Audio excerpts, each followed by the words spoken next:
welcome students. How are you? In previous class lectures, we discussed in the chapter 11 parameter and area. आज हमने discuss करना है exercise 11C को page number 123 पे। इस exercise को डिस्कस करने से पहले हमने कुछ टॉपिक्स को समझना है, उनके बारे में जानना है। तो फिर ही हमारे पास ये जो सी एक्सरसाइज 11C है उसके क्वेश्चंस होंगे। अब हमने जो सी टॉपिक को क्लियर करना है वो है area of a triangle, page number 121 पे। तो सबसे पहले हमने जाना एरिया ऑफ अ ट्राइंगल होता है कि ट्राइंगल के बारे में हमारे पास शेप्स होती हैं, सर्कल, स्क्वायर, रेक्टेंगल, ट्राइंगल। उनमें से एक हमारे पास है ट्राइंगल। अब ट्राइंगल कैसे होती है, हमारे पास ट्राइंगल कुछ इस शेप की होती है।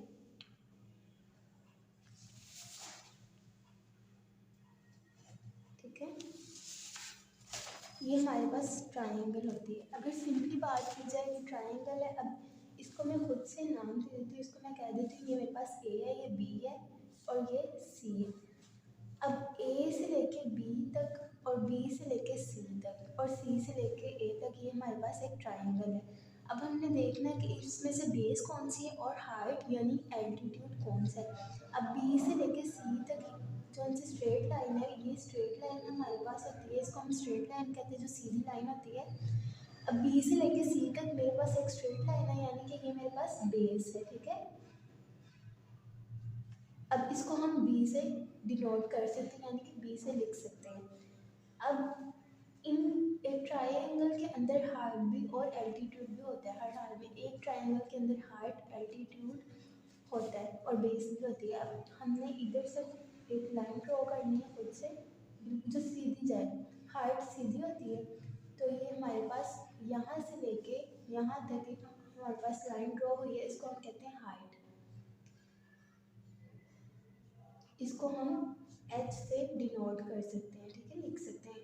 इसको हम हाइट भी कह सकते हैं और एल्टीट्यूड भी कह सकते हैं। एक ट्राइंगल के अंदर बेस और हाइट कंपल्सरी हर हाल में होती है। ठीक है, अब ये तो मैंने आपको सिंपली बता दिया। अब इसमें हम हमारे पास एक है रेक्टेंगल। ठीक है, उन्होंने नाम दिए हैं, इसको ए का नाम दे दिया, इसको बी का, इसको डी का और इसको सी का। आप अपनी मर्जी से जौन से मर्जी नाम दे सकते हैं। ठीक है, इधर बी ए लिख सकते हैं, इधर बी, इधर सी, इधर डी, ये आपकी अपनी मर्जी है। ठीक है, अब आपने नाम देने के बाद देखना है कि हमारे पास इधर रेक्टेंगल के अंदर एक ट्राइंगल शो हो रही है, हमें नज़र आ रही है। ठीक है, जैसे बी, डी और सी के दरमियान बी से सी तक हमारे पास एक लाइन इन्होंने ड्रॉ की है। ये देखें, ये मेरे पास बेस है तो इसे मैं बी से डिनोट करूँगी, लेकिन बुक वालों ने यहाँ पे लिखा होगा L.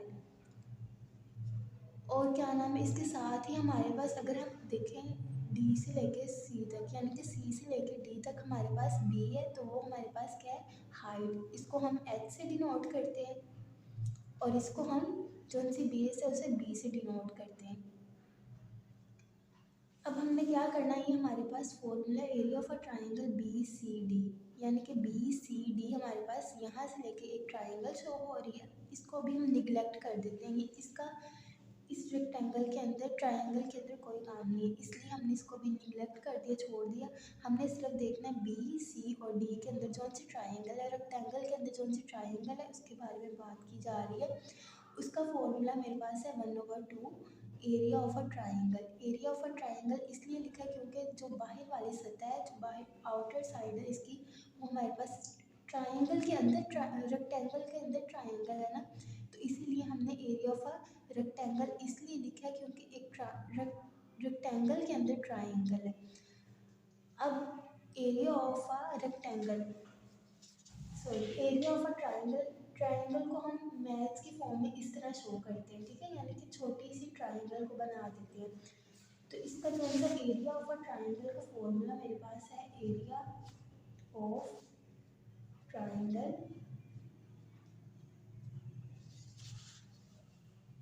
Triangle B C D किसके बराबर है, 1/2 बेस मल्टीप्लाई हाइट। बेस और हाइट का आपको कंसेप्ट क्लियर हो गया। 1/2 के फॉर्मूले का ये आपने एज इट इज लिखना है। बी सी डी कैसे आया, क्योंकि हमारे पास एक ट्राइंगल है, तो ट्राइंगल के अंदर रेक्टेंगल है, तो इसलिए वो कहाँ से शुरू हो रही सी और डी तक जा रही है, तो इसलिए हमने बी सी डी लिखा और साथ ट्राइंगल लिख रही है। हमारे पास इसका जनरल फॉर्मूला है, ठीक है। अब ये आपको क्लियर हो गया। उसके बाद ये छोटी छोटी एग्जांपल्स है। एग्जांपल नंबर 8 की आपने कोशिश करनी है कि आपसे हो जाए, ठीक है। इसके बारे में ये आपने सोल्व करने की कोशिश करनी है। अब एक्सरसाइज 11C की हम बात करें, इसका क्वेश्चन नंबर 1 है। क्वेश्चन नंबर जो सा 1 है इसका find the area of each triangle. अब हमने हर ट्राइंगल का एरिया फाइंड करना है। कैसे फाइंड करना है ये भी हम बात करते हैं इसके बारे में। ये हमारे पास एक ट्राइंगल, इसका जो सा पार्ट 1 है,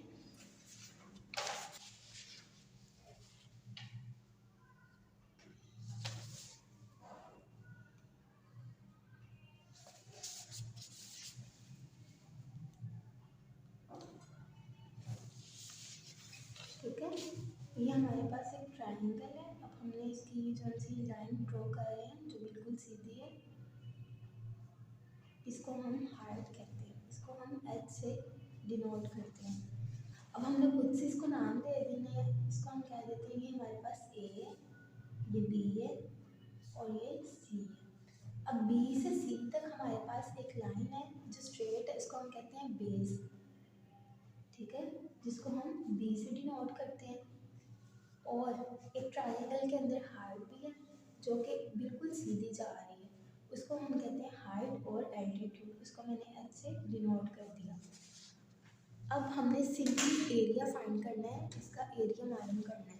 हमारे पास फॉर्मूला होता है एरिया ऑफ अ ट्राइंगल का। Area of triangle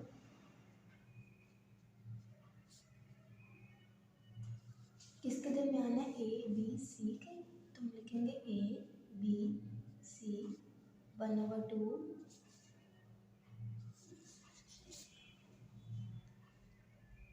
base multiply height, ठीक है। ये हमारे पास फॉर्मूला है। अब हमारे पास बेस भी गिवन है। बेस हमारे पास उन्होंने बताई हुई है 4 सेंटीमीटर, हमने लिख दी 4 सेंटीमीटर। और जो उनकी हाइट है वो हमारे पास है 3 सेंटीमीटर, उसको हम एच से लिखते तो हमारे पास 3 सेंटीमीटर है। अब हमने इसको सॉल्व करना है। हम लिखेंगे हमारे पास ये जो अगेन फॉर्मूला है उसको लिखेंगे एज इट इज़, नीचे उतार लेंगे। ये बस आपने क्वेश्चन के अंदर नहीं लिखना, ये जब हम सॉल्व करेंगे तब आपने लिखना है एरिया ऑफ अ ट्राइंगल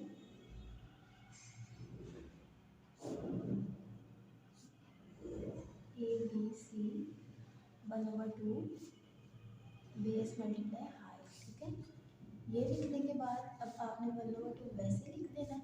अब बी हमारे पास बेस है और बेस हमारे पास गिवन है 4 सेंटीमीटर, 4 मल्टीप्लाई एच 3। अब हमने 1/2 वैसे लिख देना, 4 को 3 से मल्टीप्लाई करेंगे तो मेरे पास आएगा 12।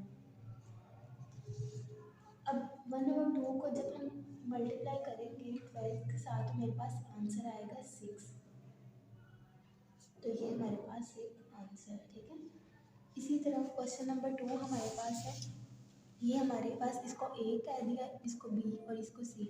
बी से सी तक मेरे पास जो सी बेस है 5.5 सेंटीमीटर और हाइट हमारे पास है 4 सेंटीमीटर। इसको भी आपने सिंपली कैसे करना है, फॉर्मूला लगाना और वैल्यूज पुट करनी और हमारे पास आंसर गिवन आ जाएगा। और एक और बात, एरिया जब भी हमने फाइंड करना था तो सेंटीमीटर आंसर में ज़रूर लिखें, जैसे अब मैंने लिख दिया। तो आपने ये हमें फाइंड कर लिया एरिया ऑफ अ ट्राइंगल, ठीक है, इस तरह, ठीक है। इसकी भी वैल्यूज पुट करनी है फॉर्मूले के अंदर, वहाँ पर हमारे पास आंसर आ जाएगा। इसी तरह सवाल नंबर 3, ये भी इसको ए का नाम दे दिया, इसको बी का, इसको सी का। अब बेस हमारे पास है 3.5 सेंटीमीटर और हाइट है 3.5 सेंटीमीटर, यानी कि इनकी जो सी बेस है और हाइट सेम सेम इनकी वैल्यूज़ है।